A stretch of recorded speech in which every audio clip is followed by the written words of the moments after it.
Excel techno school, Guruvayanakere, Venur. Admission open ನಾವ್. ಎಲ್ಲಾ ಕಡೆ ಕೂಡ ಆರ್ಎಸ್ಎಸ್ ಒಂದು ನಿರ್ಬಂಧ ಅಂಕುಶ ಹಾಕುವಂತ ಕೆಲಸ ಕೂಡ ರಾಜ್ಯ ಸರ್ಕಾರ ಮಾಡ್ತಾ ಇದೆ. ಆರ್ಎಸ್ಎಸ್ ಆಗಲ್ಲ ಸರ್, ಕಾಂಗ್ರೆಸ್ ಅಲ್ಲ, ಕಾಂಗ್ರೆಸ್ ಆರ್ಎಸ್ಎಸ್ ಆಗಲ್ಲ ನೋಡಿ. ಆರ್ ಎಸ್ ಎಸ್ ಅಂದರೆ ಏನು? ಆರ್ ಎಸ್ ಎಸ್ ಅಂದರೆ ಒಂದು ರಾಷ್ಟ್ರೀಯ ವಿಚಾರ.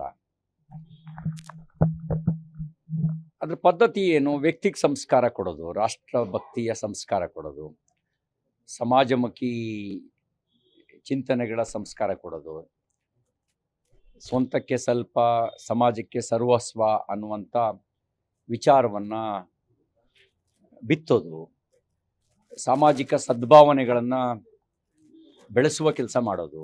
ಜಾತೀಯತೆ, ಅಸ್ಪೃಶ್ಯತೆ ಇವೆಲ್ಲವೂ ಕೂಡ ಸಮಾಜ ಮತ್ತು ರಾಷ್ಟ್ರವನ್ನು ದುರ್ಬಲಗೊಳಿಸ್ತವೆ.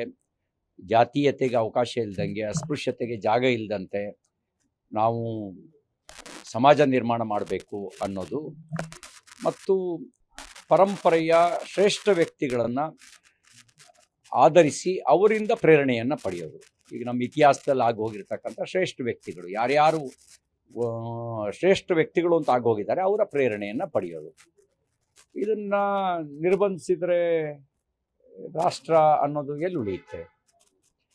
ರಾಷ್ಟ್ರ ಅನ್ನೋದು ಜಮೀನಿನ ತುಂಡು ಅಲ್ಲ, ಅದರ ಹಿಂದ್ಗಡೆ ಒಂದು ರಾಷ್ಟ್ರೀಯ ಭಾವನೆ ಇರಬೇಕಾಗತ್ತೆ. ಆ ರಾಷ್ಟ್ರೀಯ ಭಾವನೆಯನ್ನು ಬೆಳೆಸೋ ಕೆಲಸ ಸಂಘ ಮಾಡುತ್ತೆ.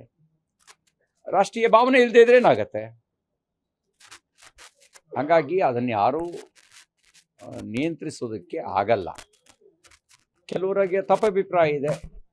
ಅವರ ತಪ್ಪಭಿಪ್ರಾಯವನ್ನು ಸಮಾಜಕ್ಕೆ ಯಾವ ರೀತಿ ಕೊಡುಗೆ ಕೊಡ್ತಾ ಇದೆ ಅನ್ನೋದನ್ನು ಹೇಳೋದ್ರ ಮೂಲಕ, ತಿಳಿಸೋದ್ರ ಮೂಲಕ ಅವರಿಗೂ ಮನವರಿಕೆ ಮಾಡಿಕೊಡೋ ಪ್ರಯತ್ನ ಮಾಡ್ತೀವಿ. ಆದರೆ ಪೂರ್ವಾಗ್ರಹ ಪೀಡಿತರಾಗಿರೋರಿಗೆ, ಪೂರ್ವದ್ವೇಷ ಇಟ್ಕೊಂಡಿರೋರನ್ನ ಬದಲಾಯಿಸೋಕ್ಕಾಗಲ್ಲ. ಹಾಗಾಗಿ ಅವ್ರ ಬಗ್ಗೆ ನಾವು ತಲೆ ಕೆಡಿಸ್ಕೊಳ್ಳೋದ್ರಲ್ಲಿ, ಸಂಘ ತಲೆ ಕೆಡಿಸ್ಕೊಳ್ಳೋದ್ರೆ ತನ್ನ ಕೆಲಸ ತಾನು ಮಾಡ್ತಾ ಹೋಗುತ್ತೆ, ಮಾಡ್ತಾ ಹೋಗಿದೆ.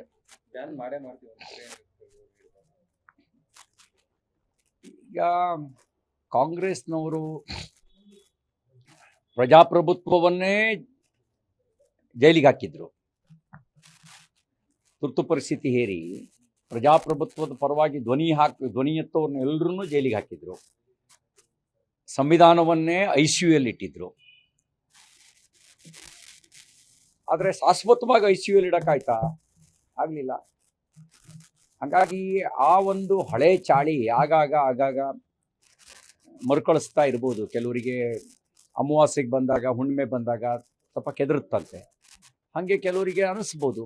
ಆದರೆ ಪರ್ಮನೆಂಟಾಗಿ ಇದು ಯಾವುದನ್ನು ಮಾಡೋಕ್ಕಾಗಲ್ಲ, ಭಾಳ ಸ್ಪಷ್ಟ ಇದೆ.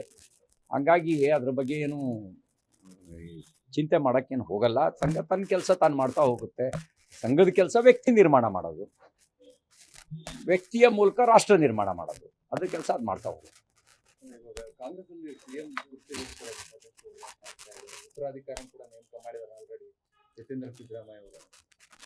ಪ್ರಜಾಪ್ರಭುತ್ವದಲ್ಲಿ ನಮ್ಮ ಮಾಲೀಕರು ಪ್ರಜೆಗಳು. ಅವರು ನಮ್ಮ ಉತ್ತರಾಧಿಕಾರಿ ಯಾರಾಗಬೇಕು ಅಂತ ಅವರು ನಿರ್ಣಯ ಮಾಡ್ತಾರೆ. ಪ್ರಜಾಪ್ರಭುತ್ವದಲ್ಲಿ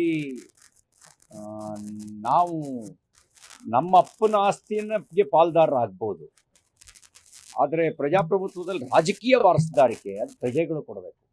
ನೋಡೋಣ ಯಾರಿಗೆ ಕೊಡ್ತಾರೆ. ಅವರು ಪ್ರಜೆಗಳು ಆಶೀರ್ವಾದ ಮಾಡಿದವರಿಗೆ ವಾರಸುದಾರಿಕೆ ಸಿಗುತ್ತೆ. ಉತ್ತರಾಧಿಕಾರಿ ಹೀಗೆ ಅಂಥೇಳಿ ಆಗುತ್ತಾ? ಆಗಲ್ಲ. ಹಾಗಾಗಿ ಸಿದ್ದರಾಮಯ್ಯನವರ ಆಸ್ತಿಗೆ ಉತ್ತರಾಧಿಕಾರಿ ಯತೀಂದ್ರ ಸಿದ್ದರಾಮಯ್ಯನವರು ಆಗ್ಬೋದು, ಅಥವಾ ಯಾರಿಗಾರು ದಾನನೂ ಕೊಡ್ಬೋದು ಸಿದ್ದರಾಮಯ್ಯನವರು. ರಾಜಕೀಯ ವಾರಸುದಾರಿಕೆ ಪ್ರಜಾಪ್ರಭುತ್ವದಲ್ಲಿ ಪ್ರಜೆಗಳು ಕೊಡಬೇಕು. ನೋಡೋಣ ಯಾರಿಗೆ ಕೊಡ್ತಾರೆ.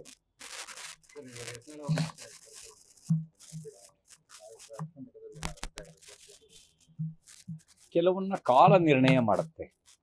ಕಾಲ ಬರೋವರೆಗೂ ಕಾಯಬೇಕು. ಇದು ಯಾವುದನ್ನು ಹೇಳೋ ಕಾಲ ಅಲ್ಲ. ನೋಡೋಣ. ನ್ಯೂಸ್ ಫಸ್ಟ್, ನಿರ್ಭೀತಿಯಿಂದ ನಿಮ್ಮ ಪರವಾಗಿ.